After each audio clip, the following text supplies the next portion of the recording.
کسی زمانے میں چین میں ایک امیر احمق آدمی رہتا تھا۔ اس کا نام پنگسن تھا۔ اس کا ایک نوکر پوشیک تھا۔ وہ اپنے آقا سے بھی بہت بے وقوفی کی حرکتیں کرتا تھا۔ ایک دن پنگسن نے سوچا کہ دریا کے کنارے چہل قدمی کریں۔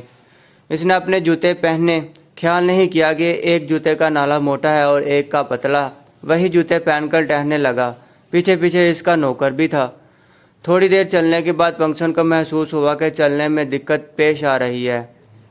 ایک پیر دوسرے کے مقابلے میں پیچھے چلا جاتا ہے۔ نوکر سے کہا، میرے پیر میں شاید کوئی تکلیف ہے۔ نوکر نے جواب دیا، شاید بارش سے سڑک پر رگڑ پڑ گئی ہے۔ ایک آدمی ادھر سے گزر رہا تھا۔ اس نے ان کی باتیں سنی اور کہا، جناب سڑک بالکل برابر اور چکنی ہے، بارش بھی عرصے سے یہاں نہیں ہوئی، پھر میرے پیر کیوں اوپر نیچے جا رہے ہیں؟ پنگسن نے پوچھا۔ اجنبی نے کہا، جناب آپ ایک موٹے تلے کا اور ایک پتلے تلے کا جوتا پہنے ہوئے ہیں، اس کی وجہ سے آپ کو چلنے میں تکلیف ہو رہی ہے۔ اگر آپ کے دونوں جوتوں کے تلے برابر ہوں تو چلنا کچھ دشوار نہیں ہوگا اور آپ کو ٹہلنے میں لطف آئے گا۔ پنگسن نے جوتوں کی طرف دیکھا اور یقین ہو گیا کہ آدمی ٹھیک کہہ رہا ہے۔ اس نے اپنے نوکر سے کہا، گھر جاؤ اور میرے لیے جوتوں کا دوسرا جوڑا لے آؤ۔ نوکر گھر پہنچا۔ اس نے دوسرا جوڑا دیکھا تو وہ ایک جیسا نہیں تھا۔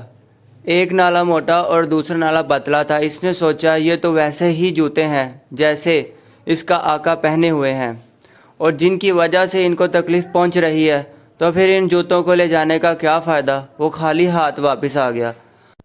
پنگسن نے اسے دیکھا تو پوچھا، میرے دوسرے جوتے کہاں ہیں؟ نوکر نے جواب دیا، میرے آقا آپ نے جوتے لانے کا کہا تھا، میں نے ان جوتوں کو غور سے دیکھا تو پتہ چلا وہ بالکل ایسے ہی جوڑا ہے، ایک کا نالا پتلا اور ایک کا موٹا ہے، اس لیے میں نہیں لایا۔ میں خوش قسمت ہوں کہ مجھے تم جیسا عقل مند نوکر ملا ہے، آج شاید قسمت میں تکلیف ہی لکھی تھی۔ پنگسن نے کہا اور انہی جوتوں کے ساتھ چہل قدمی کرتے رہے۔ ناظرین، یقیناً آپ اپنی زندگی کے خوب مزے لوٹ رہے ہوں گے۔ اگر آپ میری ویڈیو کے حصے سے تک پہنچ گئے ہیں تو اسے لائک، شیئر اور سبسکرائب کرنا نہ بھولیے گا۔